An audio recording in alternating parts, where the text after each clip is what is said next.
No oil no boil என்னோட concept இல்லை. காட்டுல இருந்தப்போ வனத்துல இருந்தப்போ என்ன சாப்பிட்டோம், பழங்கள் அப்படியே பிளக் பண்ணி சாப்பிட்டோம், காய்கறிகள் அப்படியே இப்படிதான் பல காலமா போகணும். உணவு மருந்தே இல்லை. ஏன்னா மருந்து யாருக்கு, நோயாளிக்கு தான் மருந்து. எல்லாரும் ஆர்கானிக் இயற்கை விவசாயம் சொல்றோம். ஆனா அதுல நிறைய சிக்கல்கள் நம்ம பெரியவங்க அனுபவிக்கிறாங்க. அன்றாட மாதாந்திர பட்ஜெட்ல 100% எத்தனை பேர் நம்ம ஆர்கானிக்கா வாங்கி யூஸ் பண்றோம்? இல்ல. இதுல அதிகமா விஷம் இருக்காதோ, எது அதிகமா பூச்சி தெளிக்க மாட்டாங்களோ அந்த காய்கறிகள் நான் பயன்படுத்துறேன். பாரம்பரிய உணவுங்கிற பத்தி தேட ஆரம்பிச்சேன். அப்போ ஐயா நம்மாழ்வார் கிடைக்கிறாரு. சோ அவரை தேடி அவர் எங்கெல்லாம் வர்றாரோ அங்கெல்லாம் போக ஆரம்பிச்சேன். சோ இப்படிதான் இந்த இயற்கை உணவுக்குள்ள இங்க வரேன்.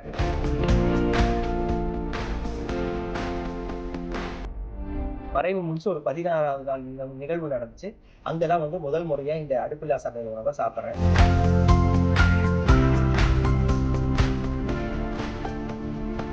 நார்மலா குக்கிங்ல இருக்கக்கூடிய உணவுல என்னெல்லாம் இருக்கோ அது அத்தனையும் அன்குக்குடில் இருந்தா இதை சாப்பிட வைக்கலாம். அதுல only cut vegetable mixing, salad இந்த மாதிரி தான் இருக்கும். இதுல சமைக்காத உணவுல அப்போ நான் கத்துக்கிட்டப்போ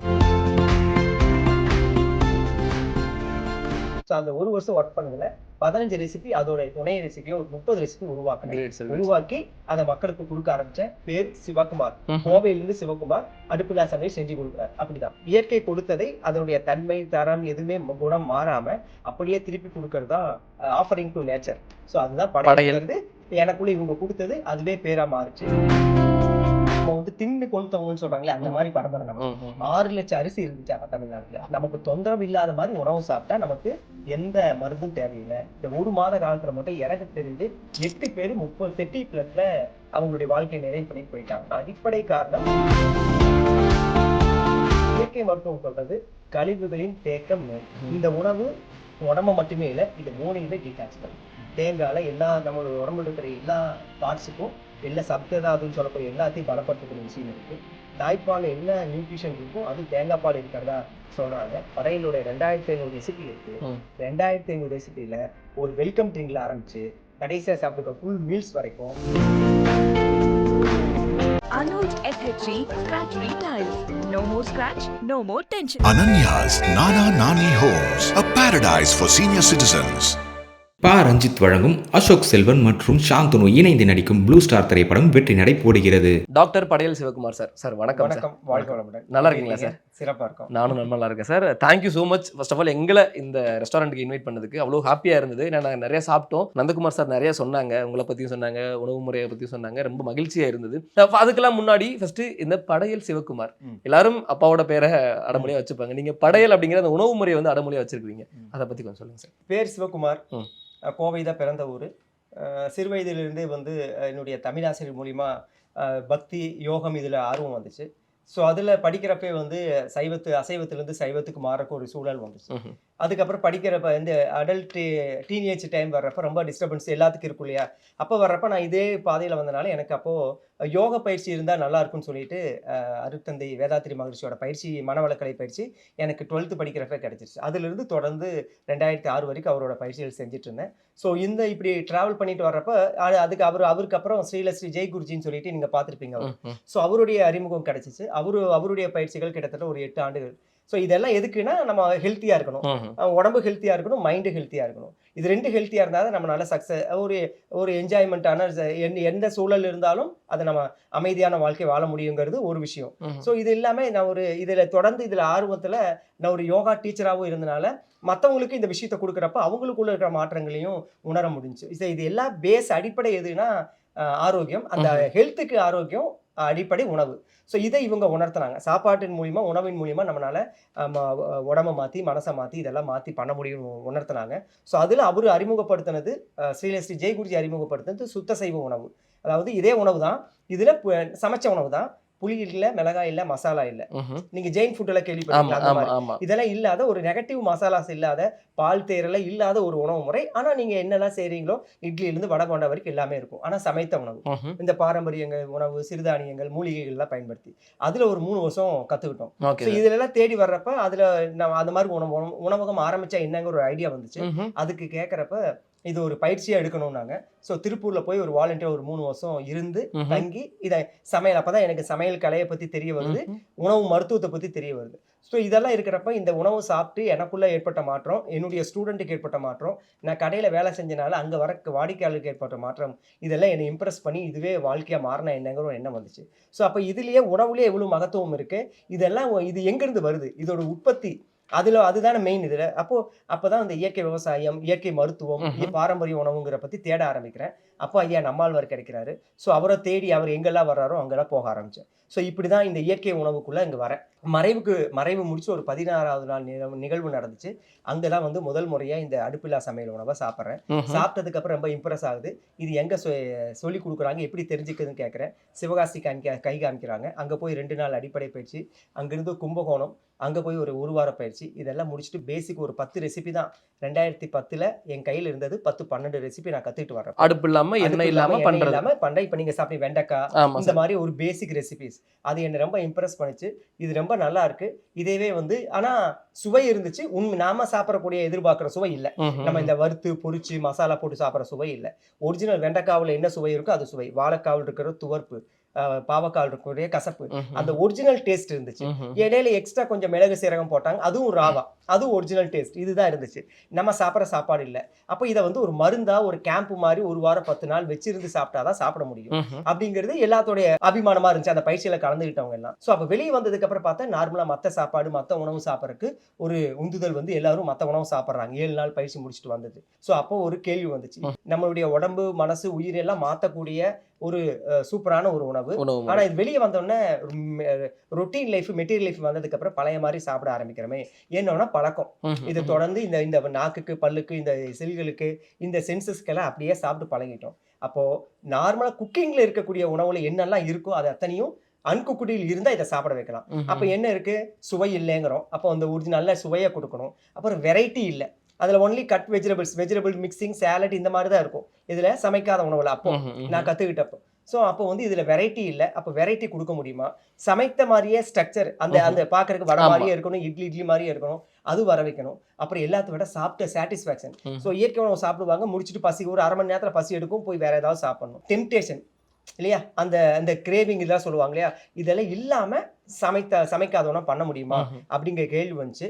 அந்த கேள்விக்கு விடையா குறைஞ்சது ஒரு வருஷம் அதுக்காக ஒர்க் பண்ணேன் அந்த பேசிக் ரெசிபிஸ்ல. ஸோ அந்த 1 வருஷம் ஒர்க் பண்ணதுல 15 ரெசிபி, அதோட துணை ரெசிபியா ஒரு 30 ரெசிபி உருவாக்கி அதை மக்களுக்கு கொடுக்க ஆரம்பிச்சேன், சொல்லி கொடுக்க ஆரம்பிச்சேன். இதை கேள்விப்பட்டு நிறைய ஃபங்க்ஷன்ல, ஒரு முதல் ஃபங்க்ஷன் 900 பேத்துக்கு ஒரு 26 உணவு வகைகளை 900 பேத்துக்கு உணவு சமைச்சு கொடுத்து ஒரு ஏஜ் அட்டன் பண்ண சீர். ஸோ இதெல்லாம் வர்ற வழியில இது இப்படியே போயிட்டு இருந்துச்சு. அப்ப வரைக்கும் பேர் சிவகுமார், கோவையிலிருந்து சிவகுமார் அடுப்பில்லா சமையல் செஞ்சு கொடுக்குறாரு. அப்படிதான். ஸோ இன்னொரு நிகழ்வு, ஒரு 900 பேர் கலந்து கொள்ளக்கூடிய நிகழ்வுல ஒரு இயற்கை மாநாடு, அது இயற்கை உணவு மாநாடு. அங்க வந்து உங்களுக்கு உணவு கொடுக்குறோம், நீங்க இதை பத்தி அங்க அறிமுகமா பேசணும் அப்படிங்கிறாங்க. அப்போ எல்லாரும் பேர் கேட்கறாங்க. அப்போதான் எனக்கு இந்த பேர் தேவைப்படுது, ஏதோ ஒரு பேர் தேவைப்படுது. அப்ப நான் என்ன பண்றேன், ஆசிரியர்கள், தமிழ் சார்ந்தவங்க, அப்புறம் வந்து அந்த இயற்கை சார்ந்தவங்க, அப்புறம் ஸ்பிரிச்சுவல் பர்சன்ஸு, நியூமராலஜி, இவங்ககிட்ட எல்லாத்துக்கிட்டையும் சொல்கிறேன், எனக்கு இந்த மாதிரி அடுப்பு இல்லாமல் சமைச்சு சொல்லிக் கொடுக்கக்கூடிய ஒரு விஷயம் கிடைச்சிருக்கு, இதை நான் மற்றவங்களுக்கு சொல்லிக் கொடுக்க போகிறேன், செஞ்சு கொடுக்க போகிறேன், எனக்கு பேர் வேணும்ன்ட்டு. ஸோ ஜூலை 17ஆம் தேதி நிகழ்வு.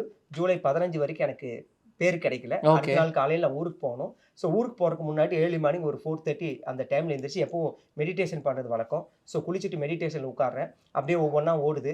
அடுப்பில்லா சமையல், சூரியன் சமைத்த உணவு, இது பொங்கலுக்கு படையல் வைக்கிற, இப்படி எல்லாம் பேர் வருது. இப்படியே ஒவ்வொன்றா உள்ளே வருது. ஸோ அப்போ இவங்க கொடுத்த பேர் படையல். ஸோ படையல் அப்படின்னா என்ன அர்த்தம், தை 1ஆம் தேதி பொங்கல், தமிழர்கள் திருநாள் சொல்லணும். அதோடைய பேசிக் என்னன்னா, தமிழர் திருநாளுங்கிறது கிராட்டிடியூட்.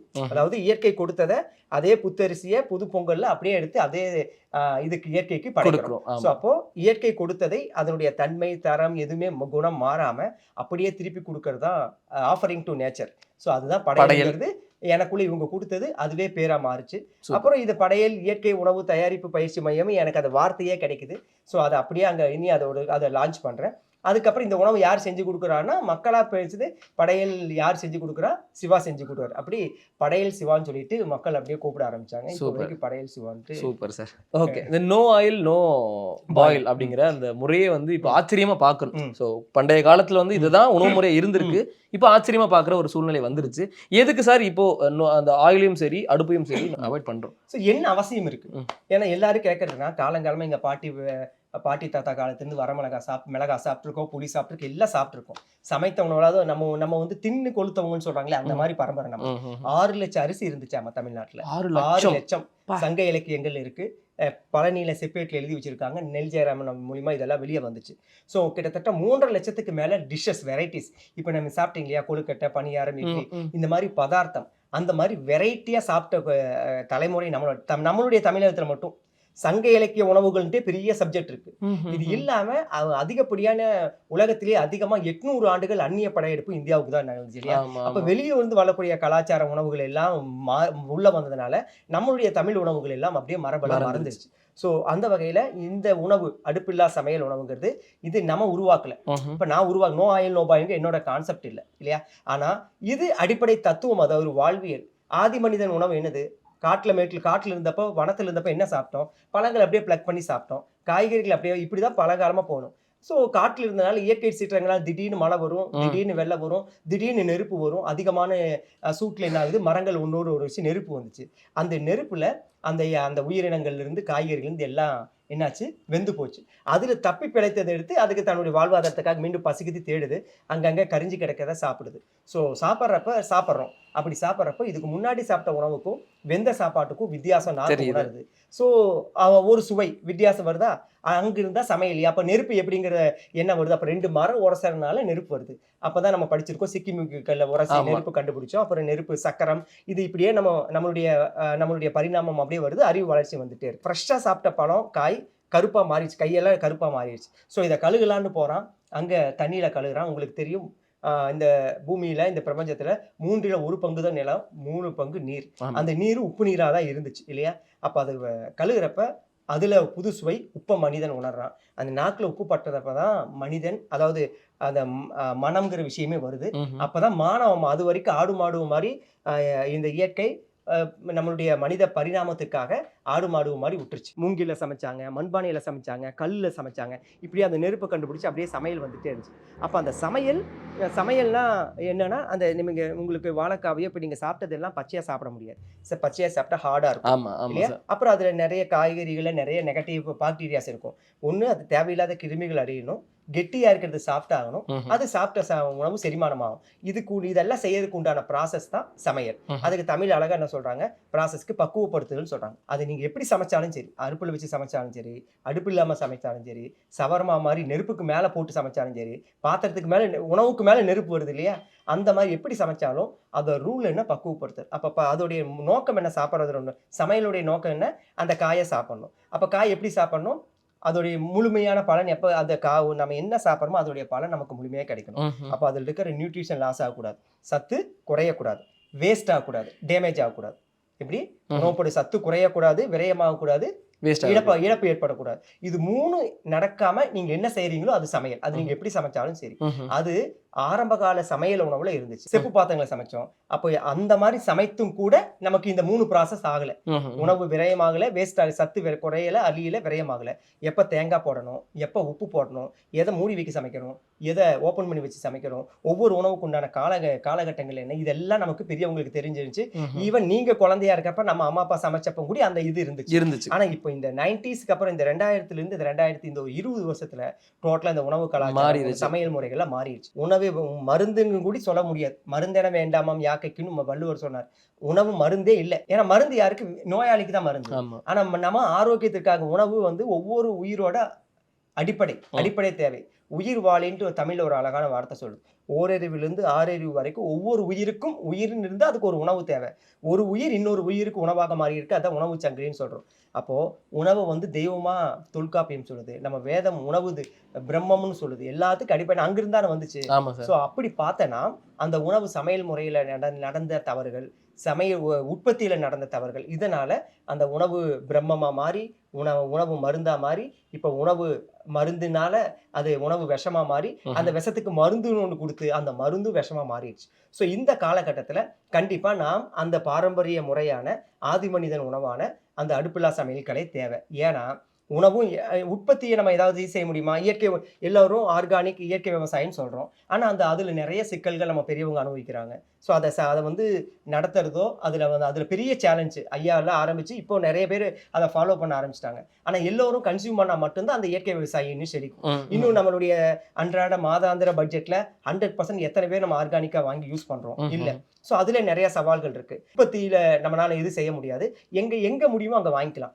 எங்கே குறைப்ப எங்களுக்கு எங்கே லோக்கலில் எங்கே வெஜிடபிள்ஸில் ஆர்கானிக் கிடைக்குதோ வாங்கிக்கிறோம். இல்லையா சந்தையில் வாங்கிக்கிறோம். சிறு குறு விவசாயிகள்கிட்ட வாங்கிக்கிறோம். இன்னும் கொடி காய்கறிகள் வாங்கி எதில் அதிகமாக விஷம் இருக்காதோ, எது அதிகமாக பூச்சி தெளிக்க மாட்டாங்களோ அந்த காய்கறிகள் நான் பயன்படுத்திக்கிறோம். இந்த மாதிரி நம்ம பயன்படுத்திக்கலாம். ஸோ இந்த வகையில் இப்போ ஏன் இந்த அடுப்பிலா சமையல் கலை அவசியம்னா, இந்த சமையல் முறையிலையும் நிறைய குளறுபடிகள், தவறுகள், உற்பத்தியிலையும் தவறுகள், இது எல்லாத்துக்கு மேலே சமைச்சு கையில் கொடுத்துட்டாங்க. அதையாவது ஒழுக்கமாக கரெக்டாக சாப்பிட்றோமா? அதுலேயும் கவனம் இல்லை. இப்படி மொபைல் இப்படி வச்சுட்டு டிவி பார்த்துட்டு பேசிட்டு, ஸோ சாப்பிட்ற சாப்பாட்டில் கவனம் இருந்தால் அந்த என்ன உணவு சாப்பிட்றோமோ அதோடைய சத்து முழுமையாக சேரும். அங்கேயும் மிஸ்டேக் பண்ணுறோம். உணவை குடி நீரை உண்ணுன்னு சொல்லுவாங்க. இப்போ நீங்கள் சாப்பிட்டீங்க இல்லையா, 100% நீங்கள் விழுங்கி இருக்க மாட்டீங்க. 100% நீங்கள் மென்று நீங்கள் சாப்பிட்றப்ப அதோடைய தேங்காவோட டேஸ்ட்டு, மிளகாவோட டேஸ்ட், ஒவ்வொன்று ஈச் அண்ட் எவ்ரி டேஸ்ட்டும் நீங்கள் ஃபீல் பண்ணியிருப்பீங்க. ஏன்னா விழுங்கி இருக்க மாட்டோம். இதே மற்ற உணவாக இருந்த அர்த்தம் என்ன சாப்பிட்ருக்கோம் கூட தெரியாது. வாயில் போடுவோம், அவசரத்தில் சாப்பிடுவோம். இன்னொன்று அதை மெல்லணுங்கிற கூட அவசியம் இருக்காது. சிம்பிள், ரொம்ப சாஃப்ட் இட்லி ஈஸியாக சாப்பிடக்கூடியது. ஆனால் அந்த இட்லியே ஒரு பீஸ் இட்லியை 21 தடவை மெல்லணுன்ட்டு மகரிஷி சொல்கிறார். ஒரு பீஸ் நம்ம ஒரு இட்லியை 4 பிப்போமா? அதை என்ன செய்வோம்? நார்மலாக சட்னி வெப்பிட்டு சாப்பிடுவோம். இதே இட்லி பொடி இருந்தால் அது வேறு டைமென்ஷனில் போகும். இதே ஞாயிற்றுக்கிழமை ஸ்பெஷல் குழம்பா இருந்தால் அதை நம்ம கரைச்சி சாப்பிடுவோம் இல்லையா? அப்போ இட்லியில் ஏன்னா இட்லியில் ஃபைபர் இல்லை, வெறும் மாவுச்சத்து மட்டும்தான். அந்த மாவுச்சத்து உள்ளே போய் செரிமானமாக இருக்க லேட் ஆகும். அதுக்கு தான் நம்ம சைடு சட்னி சாம்பார்னு வச்சுக்கிறோம். முதல்ல கைக்குத்தலில் உங்களுக்கு பச்சை கலரில் இட்லி இருக்கும், உளுந்து முழு உளுந்தோட. இப்போ எல்லாம் பாலிஷ் பண்ணி அரிசியும் பாலிஷு, அதுக்கப்புறம் உளுந்தும் பாலிஷ், எல்லா பாலிஷிங்னால வெறும் ஃபைபர் மட்டும்தான் இருக்குது. அது செரிமானமாக இருக்கு, லேட் ஆகும். அதனால் அவர் 21 தடவை சூ பண்ணுங்கிறாரு வெறும் இட்லியை. அப்போ நீங்கள் சப்பாத்தி, புரோட்டா, எக்ஸட்ரா இப்படி சாப்பிடணும்னு பாருங்கள். அப்போ அதெல்லாம் சமைத்த உணவில் நீங்கள் என்ன ஆகுது, அந்த மென்று சாப்பிட்றது இல்லை. அதனால அதுலேயும் பிரச்சனை, சமைக்கிறதுலையும் பிரச்சனை, சாப்பிட்றதுலையும் நம்ம கவனம் இல்லாமல் சாப்பிட்றோம். சரி, அது போய் உள்ள செரிமானமாக இருக்கு, நேரம் கொடுக்கணும் இல்லையா? மாறுபாடு இல்லாத உண்டி மருத்துவனின் ஊறுபாடு இல்லை உயிருக்குன்னு சொல்கிறாங்க. நமக்கு தொந்தரவு இல்லாத மாதிரி உணவு சாப்பிட்டா நமக்கு எந்த மருந்தும் தேவையில்லை. மருந்தென வேண்டாமாம் யாக்கைக்கு அருந்தியது அற்றது போற்றி உணின். அப்படின்னா நீங்கள் முன்னாடி சாப்பிட்ட ஃபுட்டு நல்லா டைஜஸ்ட் ஆகி சத்து பிரிஞ்சதுக்கப்புறம் அந்த கழிவு பூரா வெளியேறினதுக்கு அப்புறம் புதிய உணவு உள்ளே போட்டிங்கன்னா மருந்தே தேவையில்லை. ஆனால் நம்ம என்ன பண்ணுறோம், சாப்பிட்றோம், பசி எடுக்குதோ இல்லையோ அடுத்த நேரம் வேலை வந்துடுது, உடனே சாப்பிட்றோம். ஃபஸ்ட் கம் ஃபஸ்ட் சர்வீஸ் மாதிரி உள்ளே போனோன்னா உள்ளே பழசு உள்ளே இருக்குது, செரிமானம் ஆகி ஆகாமல் இருக்கிறது வெளியே தள்ளுது. இப்படியே ப்ராசஸ் போயிட்டே இருக்குது. ஸோ அந்த சாப்பிட்றக்கும் சமைக்கிறதுக்கும் பொறுமை இல்லை, சாப்பிட்றதுலையும் கவனம் இல்லை, பொறுமை இல்லை.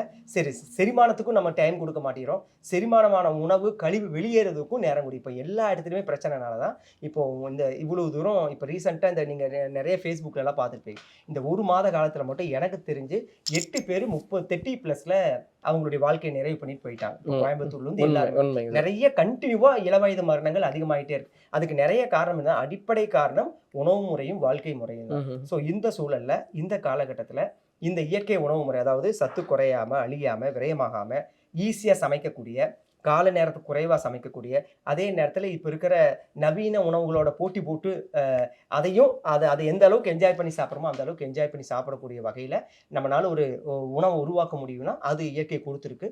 ஸோ அதனால் இப்போது காலத்தின் கட்டாயம் இந்த உணவு. அப்போ இந்த உணவு சாப்பிட்றதுனால 3 ப்ராசஸ் நடக்கும். இப்போ நீங்கள் சாப்பிட்டீங்க இல்லையா, இந்த டிஷ்ஷு குறைஞ்சது 3 நாளைக்கு நம்ம உடம்புல மாற்றத்தை ஏற்படுத்தும். 3 நாளைக்கு இதனுடைய தாக்கம் இருக்கும். ஃபஸ்ட்டு வேலை டீடாக்ஸ்ன்னு சொல்லுவாங்க. அதாவது உடம்புல இருக்கிற கழிவுகளை வெளியேற்றுற முதல் வேலை இயற்கை உணவு செய்யும். இயற்கை மருத்துவம் சொல்கிறது கழிவுகளின் தேக்கம் நோய், அது காய்ச்சல்லேருந்து கேன்சர் வரைக்கும் எங்கே வேஸ்ட்டு அதாவது வேஸ்ட்டுனா உள்ள தேவையில்லாத ஒன்று வெளியேறணும். வெளியேறாமல் ஒரு இடத்துல இருந்து அது கழிவாக மாறுது. அந்த கழிவு தேங்கக்கூடாது, வெளியேறது இருக்கணும். அப்போ எங்கே ஒரு இடத்துல அக்குமுலேட் ஆகுதோ அது வலியாக மாறி, அது கொஞ்சம் கொஞ்சமாக அது புண்ணாக மாறி புற்றா மாறுது. அது எந்த காய்ச்சல், தலைவலி, எந்த விஷயமா இருந்தாலும் சரி. உடல் இருந்தால் நோயின்னு சொல்கிறோம். மனதில் இருந்தால் தேவையற்ற எண்ணங்கள், நெகட்டிவ் தாட்ஸ், நிறைய விஷயங்கள், மன அழுத்தம், மன ப்ரெஷர், இதெல்லாம் சொல்கிறோம். அப்போ ஒரு எண்ணம் வருது, அது ஒரு தாட் வருது, அது நமக்கு நல்லதா கெட்டதா, அதனால் மற்றவங்களுக்கு பிரச்சனையா நமக்கு பிரச்சனையா, அதை செயல்படுத்தலாமா வேண்டாமான்னு இந்த அனலைசேஷன் வேணும். இது அனலைஸ் இல்லாமல் உள்ளேயே நமக்குள்ளேயே புழுங்கிட்டு இருக்கிறது, அந்த எண்ணம் கழிவாக மாறுது. அது நமக்கு ஆபத்து, மற்றவங்களுக்கு ஆபத்து. அப்போ உடல்லையும் கழிவு சேரக்கூடாது, மனசுலையும் கழிவு சேரக்கூடாது, நம்மளுடைய உயிர்லேயே அந்த உயிரில் கழிவு சேரதான் நம்மளுடைய நம்ம சொல்கிறாங்க இம்ப்ரின்ஸ், விதி, கர்மா, நீ செஞ்சது, நீ வினை விதைத்தவன் வினை அறுப்பான். அப்போ இதுக்கு முன்னாடி நம்ம செஞ்சதை அனுபவிச்சு தீக்கிறதுக்காக இப்போ வந்திருக்கோம். நம்ம என்ன பண்ணியிருக்கோம், அந்த பழைய மூட்டையவே க்ளீன் பண்ண முடியல, புதுசாக சேர்த்திக்கிட்டே இருக்கோம். அப்போ உடம்புல இருக்கிற வேஸ்ட்டு, மனசில் இருக்கிற வேஸ்ட்டு, நம்மளுடைய ஆன்மாவில் இருக்கிற வேஸ்ட்டு, அதாவது கழிவு, இது எல்லாத்தையும் ஹீல் பண்ணுறதுக்காக தான் வந்திருக்கோம், குணமாக்குறதுக்காக தான், சுத்தப்படுத்துறதுக்காக வந்திருக்கோம். சுத்தப்படுத்தாமல் மூணையுமே சேர்த்திட்டு இருக்கோம். இந்த கழிவுகளின் தேக்கமே நோய்ங்கிறது அதுதான். அப்போ கழிவு வெளியேறிடுச்சுன்னா நமக்கு முழுமையான ஆரோக்கியம்.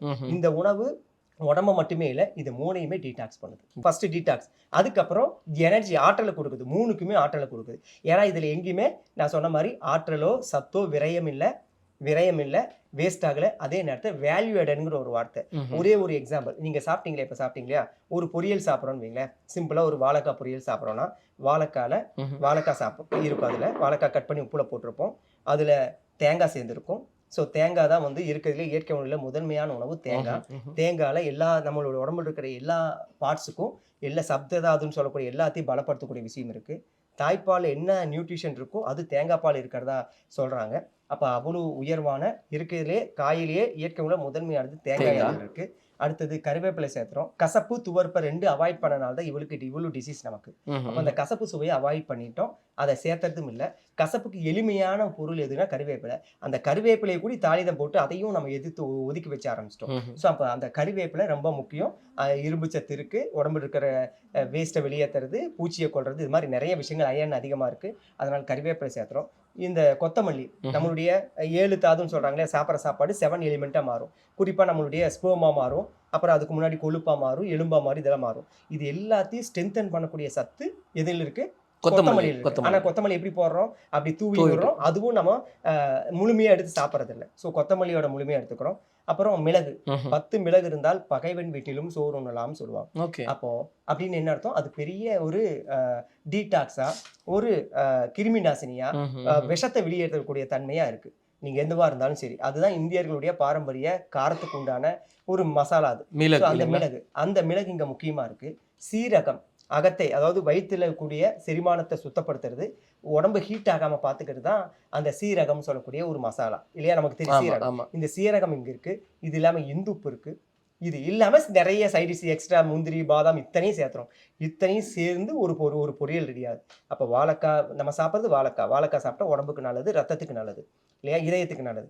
அதற்காக எத்தனை பேர்த்த துணை கூப்பிட்டோம், இவங்க அத்தனை பேரோட சத்தும் முழுமையா நான் கிடைக்குது. அதனால இது ஹோலிஸ்டிக் ஃபுட்டா ஒரு முழுமையான, இது சமைத்ததுக்கு சமைக்காதுக்கு என்ன அவசியம் இதுக்கு. ஸோ இந்த உணவு, இந்த வாழைக்காய் பொரியல் சாப்பிட்றதுனால வாழைக்காயோட பலனும் கிடைக்குது, அது இல்லாமல் இத்தனை பேர்த்தோட பலன்கள் முழுமையா நமக்கு கிடைக்குது.